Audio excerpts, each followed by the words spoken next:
And 3, 2. Hey, am I on the right side? God damn it. 2. Isn't that the side you always like? No, that's my side over there. Is this your side? Why would you walk across the screen just to get to your chair? Well, because you were already sitting in that one. That's why I was sitting in this one. 3, 1. Hey, everybody! Hey! Welcome back to College Conversation with me, Rick, And me, Naeem. and this handsome young man. Handsome? Should we say that? You were going to say beautiful. I know I was. Then I decided, oh, wait a minute, he's a guy, so we have to say handsome young man. This is Brian Kula Fung. Now, this was a surprise to us because this was brought to us, I think, last week, right? Middle of Yes. week. And one of our good friends, who's one of our biggest supporters, which is Grandmaster Bob Gomez. Boom, that guy. He's Island so style awesome. Kaji Kempo. Oh, we got to do the plug? Why not? Yeah, you are a student there, so you might as well, right? He's not my student, he's my teacher. No, I'm saying you are a student there. Oh, right? enunciate better. So, folks, here we are with Kula here. What do you do? I mean, I've heard about your stuff, and Master Gomez there really brags the heck out of your name. I don't really, know why. really insisted that we should come talk to you. Yeah, Well, how much you pay him? Thank you for having me. Pesos. Yeah. Pesos. I pay him in wow. pesos. Yeah. It's either in Mexico or it's in the Philippines. It's probably a little hard in the Philippines. Yeah, So you it went is. with Mexico, didn't you? I did. He went to lowest denominator. Yeah, Rubles. I can pay Why Bob in rubles or just plate lunch over in Fremont, and he's pretty happy, good. Yeah, with he's that. pretty happy about the food. doesn't Yeah, eat a lot. but he never gets fat. That's the thing that makes me mad. You look at Really? him? We've had conversations. But we won't talk about Bob anymore. Let's talk about Brian. Yeah, so I know you have a Kempo style, but you made it even more elaborate, and I didn't want to mess it up. So, what is your style? It's Hawaiian Heritage Kempo, which encompasses the styles that I have studied, learned, and still studying. And Right. you know, I'm kind of like the perpetual student. I'm Nice. always training, always learning, Right. and the titles, you know, they don't mean much to me, but it's the constant learning and the constant motion and being in perpetual motion is what attracts me. Right. So To the arts. let me let the audience know, because this, I'm staring at you, not like I'm ogling or anything, but I'm looking at you and I'm thinking, this guy's probably about 30 years old, but we know different. I mean, Yeah. you're from back in the days, back in the 70s, when martial arts was really a big thing. What got you started, and how long ago was that? I started in 1965. Wow, you're 30. Here in San Francisco. You know, 65, it's wow. like the picture of Dorian Gray. Right. Oh, there you he's- go, like yeah, I'm saying, I mean, you look at the guy, right? Does he look like he's 80 or 70? No, he looks like a sinful man with good skin. Oh yeah. I like that. Simple man. He said Dorian Gray. Come on, Yeah. you not know the story. I know the story. Okay then. Stay on track. But I'm happily married, man. So there's no sins here except for chocolate. Wonder- and- You like Wife how he really chocolate checked and himself chocolate. in case the wife watches, I better Yeah. let me throw that plug in here. Yeah, those are my sin is good ramen and chocolate and my puppies. So There you go. Aw, yeah. Fur babies. So But- back in '65, back in what were you doing? 1965. Were you doing martial arts because you got bullied, or did you watch Bruce Lee? Which it's usually one of the two, right? Bruce Lee wasn't a thing then. Bruce Lee wasn't a thing. 60, He wasn't 73, he wasn't a brand. Right. Although I had met him at my instructor's dojo. One of my first instructors, Ralph Castro. Oh wow! And that was Kempo. It was not Yes, that Shaolin was- Kempo. yes. It was just Kempo. And my other first teacher was Edmund Kealoha Parker. And that was in Pasadena when I had to spend summers with my tutu, with my grandmother. And so I studied at his first Pasadena studio. My dad paid for private lessons, and you know, my father was my first teacher because I started boxing when I was 4. Okay. And then he said, let's take this further. And my mother, being Hawaiian, born and raised in Hawaii, it was a way to stay with our family roots. Father Chinese side, mother Hawaiian side. So Ralph Castro, Ed Parker, Hawaii. And Exactly. what is really ironic was that my mother grew up a few doors down from Agong Tony Ramos Oh, wow. Oh wow. in Wahiwa, Hawaii. That's funny. And you move forward a little bit, it was Agong Uh-huh. who had promoted me from third degree to fourth in his Tony Ramos Kaju Kimbo system. Wow. Now, this was years later, so the familial, circle, the yeah. familial circle had come all the way around Right. in terms of Kaju. That's Nice. great. So, And do you have any other styles or systems that you played with other than? Kaju, Yeah, Kempo. right. Ralph Castro's Mhm. Kempo system, and at the time it was Ed Parker's Chinese Kempo. His book of Chinese Kempo came out around that time. Mhm. And so that was an early development when Mr. Parker was still flying up here to work on some of the kung fu forms, Right. like the book set Tiger Crane, which is no longer in that curriculum of American Kempo. Yeah, because I was wondering when all those names started popping up. Right. You know, Chinese Kempo, American Kempo, Shaolin. just Kempo. And they all had the blessing of Professor Chow. Oh. Now, I think that,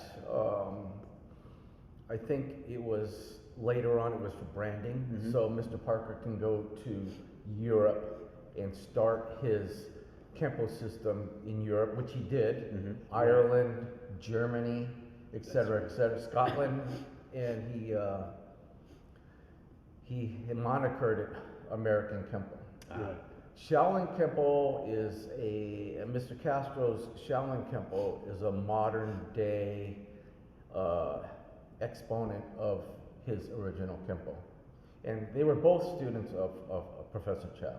Okay. And then Professor Chow also has his Goshin Kempo, and he also has his Karaho system with Sam Kuoha as the lead of the Karaho Kempo system. So Professor Chow Influenced a lot of Influenced. future martial art. including he- Matosi, Yeah. Matosi.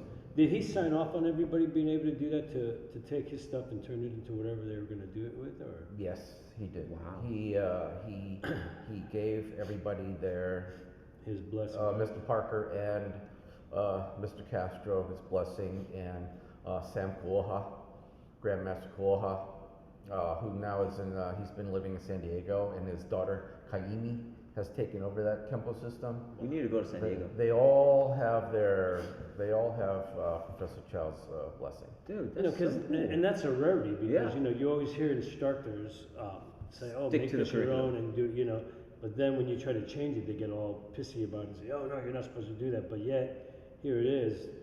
We're hearing somebody that says, "No, they gave blessings." And So this was back in what, the 50s? No, this would be was the bad. 70s. This was back in the early '70s. I'd Yeah. say around yeah, '73. because I remember Castro And, did change to Shaolin. Is that what it was? Yeah. Okay. Shaolin Kempo. Yeah, he didn't start off as Shaolin. And that was at the same time that the Chinese influence, the Kung Fu influence of Mr. Parker's had started to dissipate. Right. But Tracy's Kempo had maintained those sets, the book set, Right. finger set, and the Tiger Crane set, coming from the Honga system. Wow. So, I had studied under Lenny Beliso. junior or senior? Senior. Okay. Junior so- was there to assist, but you know, Yeah. it was under because they're cousins of mine, so I got to have free classes. So all I had to do was, you know, sweep the floor. But I remember, you know, because you know, the Bay Area was thriving with tournaments. You know, Castro used to put on some really incredible tournaments. Mhm. But, Carlos Navarro did. Navarro always put us on. Alejo Yeah. Reyes, Algo, Tony Ramos. Percy Woods, Yeah. and then Mr. Castro's CKC, Mm-hmm. and then the big one, the internationals, Mr. Parker's Yeah, internationals. oh yeah, that's where Bruce Lee got to step out there and show the world who he was. Yeah, that was the beginning with his finger push-ups, his famous one-inch punch, Right. et cetera, et cetera. You know, folks, by the way, for you guys out there, if you kind of recognize this backdrop, and we're actually, where are we at, Naeem? Chinese. We are Bruce Lee. Under the Sun, One Family Yes. exhibit in Chinatown with a Chinese historical Society Americanas. Yes. I don't remember the name, honestly. That's why he's pointing to me, because he doesn't remember it either. No. Chinese But, Historical Museum. they've allowed us to come in here and do this interview. So thank you guys. Well, because of him, really, not Mahalo. us. Yeah, it was this guy. Yeah, but that was really cool. When I heard that we were going to be able to do it here, I was like, "Ooh, we get to go It was back." really dope. You know, so- Yeah, this place is pretty amazing, and the donations and the sweat equity and the politics that went into building this place is Yeah. just so amazing. And if you're ever in San Francisco, Definitely come stop eat by. some good dim sum, eat some Peking duck, but Ooh. make this a place where you want to pay pilgrimage to Bruce Lee if you're not able to make it up to Seattle to his gravesite and his son Brendan. Yeah, and you know, and I just love what they've done with this place, and it allows people like us to just really remember, you know, because for me it was my childhood. Oh, and learning though, the influence that he had outside of just the martial arts and like the hip hop community and, Oh and yeah, the, yeah, just all the things that. a lot of like the underdeveloped areas in inner cities. Like Bruce Lee was really big there. Folks, we do have to plug this place, so that's what you're hearing. Yeah, no, oh, we do? And we do that willingly because this place has really brings back my childhood. I'm sure this is the same for you, right? When you look at these things, you're like, man. I'm not plugging anything. I don't plug anything. We're gonna plug your school at one point. Yes. But are you teaching, by the way? Yeah. I am. You I are. am. Where? I teach here in San Francisco, in the outer Richmond district, out, Okay. out by Ocean Beach. I have a small little private, I call it a studio, that's been in operation since 1973. Wow. Whoa. And I've had other places in New York and Los Angeles, and they're still running, but under my most senior Right. black belts. And It's amazing. cool. and I like to keep it. I like the quality over the quantity. Right. In those other major cities, yeah, you have to have quantity in order to keep the doors open. But we Yeah, also keep cost, it interesting, yeah. but we don't lose our roots, so to speak. Right. You know. And Keep pushing that forward. That's awesome. yeah, just keep pushing forward, moving forward, pay it forward. I have a question in reference to that. How do you maintain those roots alive when it gets to a certain size? You know, one-on-one, it's a little easier to teach, you know, all that. But then once it gets to a larger class, how do you maintain that? At another class. Just break them up, right? Because So, okay, now you guys will be the Sunday class. But I want I do teach on Sundays. Oh, I yeah. do have a class on Sundays to accommodate those who cannot make it in on the weekdays because, you know, everybody's back to work now. Right. And they want to be tactile. They want to actually come in to train because they've been cooped up for 2 years Oh, and yeah. 2.5 years. And something seems to get lost in the Zoom sessions. Oh, But FaceTime and Zoom, hey, thank you so much. I mean, you know, Yeah. it got me through. Oh, so you did And, do the. oh yeah. I have some diehard students that just wanted to keep moving. Yeah, they were going and, crazy. keep pushing, and it helped them with Focus. their sanity. Yeah. Oh, I can imagine. But going back to Mr. Castro, Mr. Parker, then I studied with Mr. Beliso's instructor, Rick Alamany. Oh, And I had been with Rick Alamany for many, many, many years, and Lenny Sr. came under Rick right. when they all left Mr. Castro's to kind of do their own thing, get out of the white geese and then get into the black geese.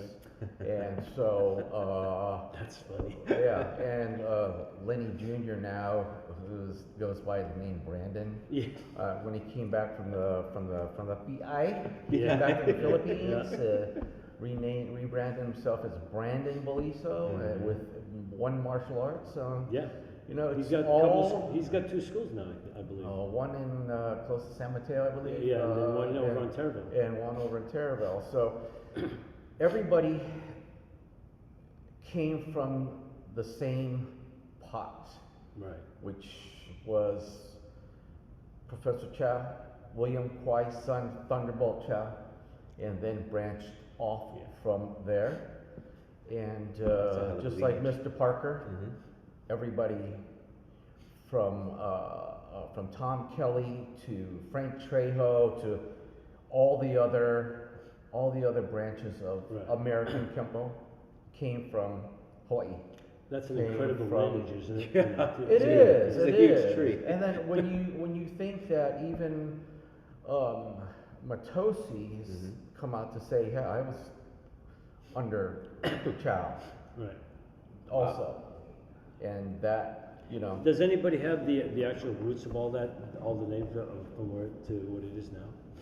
I mean, I'm curious to The see. family tree, Yeah, yeah. I would love to see that tree. That'd be incredible. it's there somewhere. You know, because the older names are the ones that someone really has stand it. out. Right? Yeah, I yeah. mean, those older names are incredible. Yeah, and even though Matosi has said that he went to go back to Japan to study, and then he came back to Hawaii, he said that he was under Chow, and then there you go. Yeah. And then of course, with the Kaji Kempo system, you have the main founders that includes Alda Coscos, Yeah. yada yada yada. But my other teacher was Sid Asuncion. Wow. And so he was directly under Emperado. Essentially, yeah. Yeah, Sid Asuncion. Yep. That's crazy. And he You gave- have a he lot gave of me my history rank. behind you. Yeah, man. dude. That's Yeah, what- seriously. Well, that's why I call it Hawaiian heritage. I didn't want to single anybody out as my teacher, but they all have contributed, and I give each and every one of them their attributes and their credit That's so cool. to help me. So you came up with the Yeah. name for the Hawaiian heritage. I did. And that's from your I system. did, yeah, because they're within each system. Each system comes with their problems. Each system comes with their ultimate master. Each system comes with who's so and so, and the politics. Yep. The politics. Yeah, Yeah. we know about that. I don't. Sadly. I don't like the politics of Right. the martial arts, and I shy away from it, and thus I came up with the Hawaiian Heritage Kempo in Chinese boxing, Wow. going all the way back to when I was studying down at 721 Clay Street with YC Wong when I was a kid. My home guard system when I was Home little. guard, of course. Yeah, my home guard Yeah. system. YC Wong, Yeah. 721 Yeah. Clay Street, right Yeah. down the block, down in the basement. You guys were in the park a lot too.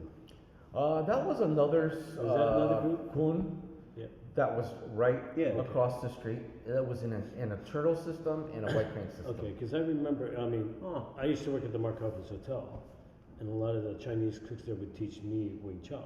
And they'd always say, hey, go down to the park, because there's all these things. And you go down there, and everybody's beating up on everybody. Well, you have Everybody was kung fu fighting. you have the Portsmouth Square Park, and Right. then down at the other end by North Beach, you had the Tai Chi players. Right, At Washington Square Park, where my father used to teach Tai Chi lessons on Sunday mornings. Wow. So yeah, I mean, You do Tai Chi at all, or do you know the 64, I know or is it 32? Tai Chi Chinese restaurant on Polk Street. That's about it. I like it. You're not doing any Tai, you didn't with your dad and all? Like, I would've thought No, that- my dad and I, he's since passed, but his relationship with me was in the boxing ring No, okay. and at tournaments. And then that's sparring. what I wanted to ask, because he started boxing at 4. So what's your dad's background with the boxing? Golden Gloves. He and his twin brother, William. Wow. My dad, Edward, and his twin brother, William were Golden Gloves contenders from here in That's so San cool. Francisco, and So they boxed for the United States Army. Wow. So Oh, those are yeah, two Yeah, tough SOBs. my dad was on the boxing squad at Schofield Barracks in Hawaii, Yeah. and my uncle William was on the boxing squad at Schofield Barracks down in Monterey. That's crazy. So So- they also had a hand in creating Kaji Kempo. Right. You know, the boxing part of Kajikembo is not Western boxing. No. It's Chinese boxing. It's the kung fu aspect of the Chinese arts. Everybody thinks, okay, Kajikembo boxing. Right. Nah, it was kung fu. It was Chinese. It was Chinese boxing, not I got that Westernized wrong. boxing. But nobody's ever said that or brought that up. So this is the first time I've I heard thought it was Western boxing, Yeah. to be quite honest. So yeah. Well, hey, Sorry, look. sorry, Jim. Score one for us. I Look, don't know the history. breaking news. Well, but I mean, that's a lot of history to have. I mean, bless your heart for having it in your head, but a lot of us are. You have not to as you have to smart. remember Kajikembo Chuan Fa. What's the Chuan Fa? The Chuan Fa is the Chinese boxing. I have never heard of the Chuang Fa part of this. That's on the original Kajikembo patch. Kajikembo Chuan Fa.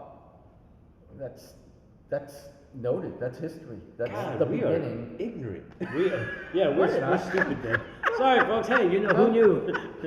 I only go back to the 70s, folks. we need to start checking people's tattoos, man. I know. Oh, actually, speaking of tattoos, because I was admiring yours. You have some really very simple designs, but they're very cool. And what's your arm doing there with all these tattoos? Protection. Oh, okay. Protection and family. Oh, Yeah. dude, that's awesome. Protection, family, and my dogs. My dogs. Oh, So, I like I thought that was a line. It's a dog. no. It's a dog. You stupid. Bro, his sleeve was down, and I was like, all right, that's a line. But no, And you know, very cool. momentous Yeah. occasions in my life, and I recognize the 8. man. Let's talk about the Ohana Yeah, 8. on the 8. Well, the 8, you know that 8 is the luckiest number Right, in in China, Asian yeah. culture, not relegated to just Chinese culture, but Really? also Japanese. Mhm. People in Thailand, you know, Vietnam, they also Why the number 8? Cherish the Why is eights. it? Because of the implication of Life. infinity and Yeah. just continue? Okay. you know the infinite possibilities. Mhm. You know, so it's the sideways Yeah. 8. And yet symmetrical and individual. Yeah, So tell And us. then the 4. Yeah. You don't want 4 because in Chinese it sounds like the word death, and then the number 14 in Chinese is certain death. So you don't want that. You want. So I'm you gonna want throw that 6, on one of my 8, or- next- You want 6, Yeah. 8, or 11, but 8 being the most revered number in the. So 11 is what's the 11 then? 11 is a good lucky Las Vegas money number. Double up. And 6? Because you know gambling is also big and Yeah. 6 is also a good omen. So if good, I don't like money this number. particular Chinese guy, I'm gonna like 14, motherfucker. 14, yeah. So Yeah. I'll probably get the I shit don't beat know, out I of me. don't- Yeah, I try. Let me- I, we can try it next. Yeah, when let we me go just down the rasp street, with the yeah, number yeah. 14. I try not to put any kind of mojo on anybody. I just live No my mojo. life, and I don't want to point any. That's any, why any, he put protection on it. Yeah, you know. He's serious about it. See my Hawaiian arrows here, Yeah. it's pointing towards them. Yeah. No bad mojo needed. I just think that's really cool though. I mean, you know, I mean, the superstitious stuff in most Asian, you know, cultures. Most Or- cultures do. Yeah, well, no, but even more so in the Asian stuff because, you know, in the Philippines they have this thing called anting, which is, you know, the whole protection stuff and whatever else, like you guys are talking about with yours. And so you got to love that because, you know, at some point in those times, I mean, that was the big thing. You know, that was the thing that they lived their lives by. Yeah, dude, it's like 3,000 years of And Yes. you know, yes, you know, everything in life is cyclical. Mhm. Now you see a resurgence of upscale Filipino restaurants, the Yeah. food, and the Filipino culture. And ube is a big thing now, man. Ube Yeah. cookies, ube ice Yes. cream, ube shakes, the halo halo. Ube And it's or coming, chata. yeah, and it's coming to the forefront of fine dining, just like Chinese. There's this woman, restaurateur Cecilia Chang, here in San Francisco that had a very, very upscale Chinese restaurant called The Mandarin. Down by Ghirardelli Square. James Beard used to eat there. I mean, the restaurant is now defunct, but James Beard and so many culinary notables Wow. used to eat there, and now, you know, Filipino food is having its day, just like the martial arts. Just like Are the you martial from arts. Chinatown? Are you from here, or I mean, or were you out in the? No, I wasn't in the I'm not avenues. from Chinatown. Originally from Hawaii, but Right. I lived in North Beach when we Okay. first got here, Right. and it was a big Italian Chinese community, Right. and so I ran these streets, ran around these streets as He was the a boss. little guy. You're not the guy that used to sell me the fireworks down the street, right? No, I was like one of those kids that knew a guy who knew a guy. Ah, When I you was were that ru- guy. Back in high school, we would come down here to get all kinds of fireworks. Yeah, You when I remember was, that, you know, when I was in the when brown yeah, bag. yeah. So when I was a kid in my formative years, we used to live down in right by across the street from Washington Square Park, Okay. near Stockton Street, and so you know you knew where you can get this, you knew where you can get cherry bombs, you knew where you can get firecrackers. And you know, studying martial arts Skyrockets. down the block. Oh yeah, you were just right At there. YC Wong's Yeah. Home Gar, Yep. you knew the guy who sold the firecrackers when we were in the Chinese New Year's parade, Right. and you knew where to get them because you know they needed it. You know, and when we would do performances like an opening of a restaurant or a new store, et cetera, they would always have us come out and do the lion dance and do demonstrations, et cetera, and you know, for the association, the Chinese Right. associations. Ooh, when was the last time you donned on the lion? Just a few days ago in my dojo, I put the head on because my brother Bob Gomez gifted me this red lion's head with the tail and everything, and Right. so Wow. I teach a lot of kids, and I love teaching kids. So I put it on. I said, okay, you're part of the body, you're part of the tail, and you're the tail. And so we just kind of put it on. He's running around. It just I kind of love like, it. yeah, That's yeah, awesome. yeah. Because you You know, know, Bob never gave me one of those. That I know, bastard. bastard. You're gonna have to talk to him about that. Yeah. You're not tall enough to wear it. That's right. If he ever wants to come on the show again, Bob, I want that. but Bob took one and he gifted me one, and it's it's something that I'll always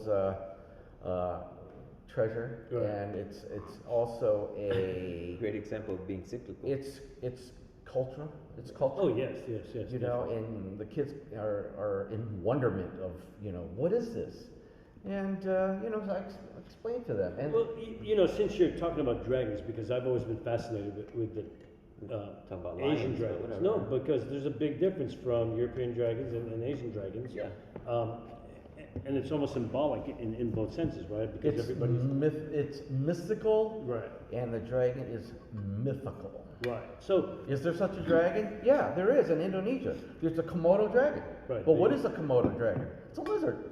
it's Big ass That's it. lizard. And then if you're a fan of kung fu movies, everything was the dragon. everything was or the tiger and whatever. If you're a Here's fan you. of Game of Thrones, right.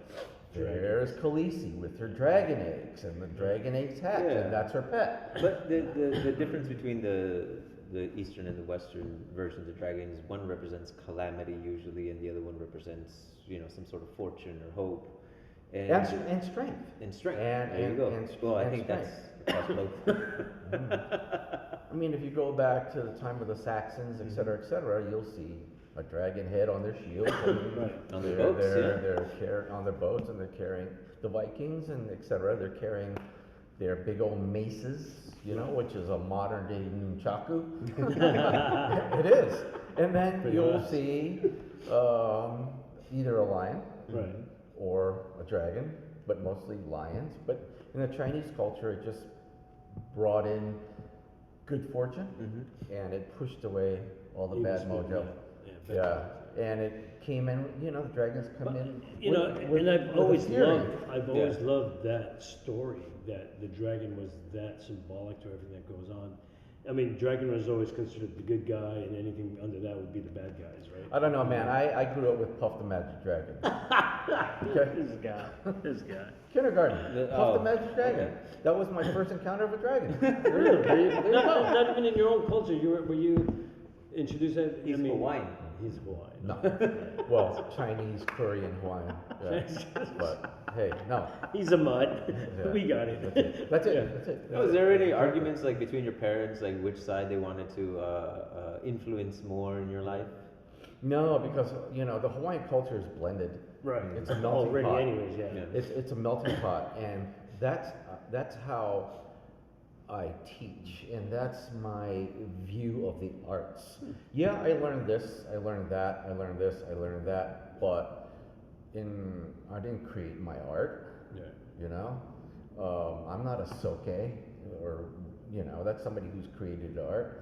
I've just taken what I've liked and what works and what's aesthetically pleasing, what feels good on a feeling level, Right. and you know, kind of like created this synergistic place of comfort for my movement. You know, because you're here, I'm hearing almost Bruce Lee-ish kind of philosophy. You know. No, he Keep was what's reading the good. back wall. Oh, is Yeah. I was like, wait a minute, I've heard. Just kidding, folks. No, Gina over there is holding up my cue cards. Yes, but I don't have my glasses on, so I couldn't see the last line. Oh. Folks, we do have a small audience here, by the way. So if you're wondering who we're pointing at, Yeah, friends. Always friends. Always friends. But because you're a world champion in forms. I am. Ooh, Yeah, I just. let's dabble in that a bit. You. I just. I was in Toronto, Canada last week at the Toronto International No way. Championships, and it was great. I had a good time. A friend of mine, Michael Politti, from Canada, put on this event, and it's the last event of the year. Right. And We weren't invited. I did We're not. never invited. I did not think that there would be so many competitors Really? from the U.S. to make it to this last event, because usually by the end of the year you're exhausted. You just spent in more ways than one. Your pocketbook, because you travel all year to compete, Right. and you're just spent energy wise, and you really pull out this one last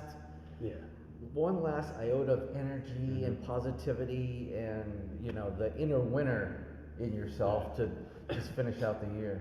But you know, I ended on a high note. You know, Nice. winning the men's senior grand champion trophy and the overall grand champion trophy, So you which know what we're included going to some, do for the which demo, included right? some money. You know what we're doing for the demo, Oh yeah, right? yeah, yeah. Okay, so What we're he going said. to do. Well, because he's a champion. Yeah, we have to see we what gotta- a we champion gotta- yeah. looks like when they move. Because Yeah. we've seen some people and they weren't champions. So now we get a treat. Yeah. Well, you know, you can't. I believe, this is my personal philosophy. You can't rest on your laurels. Right. And if you're going to teach and you're going to have your students compete as a learning tool, not because you want them to win, because it's a stepping stone and, Right. and it's a tool for their martial education. Yeah. They I like should that. It's compete. part of the class. Well,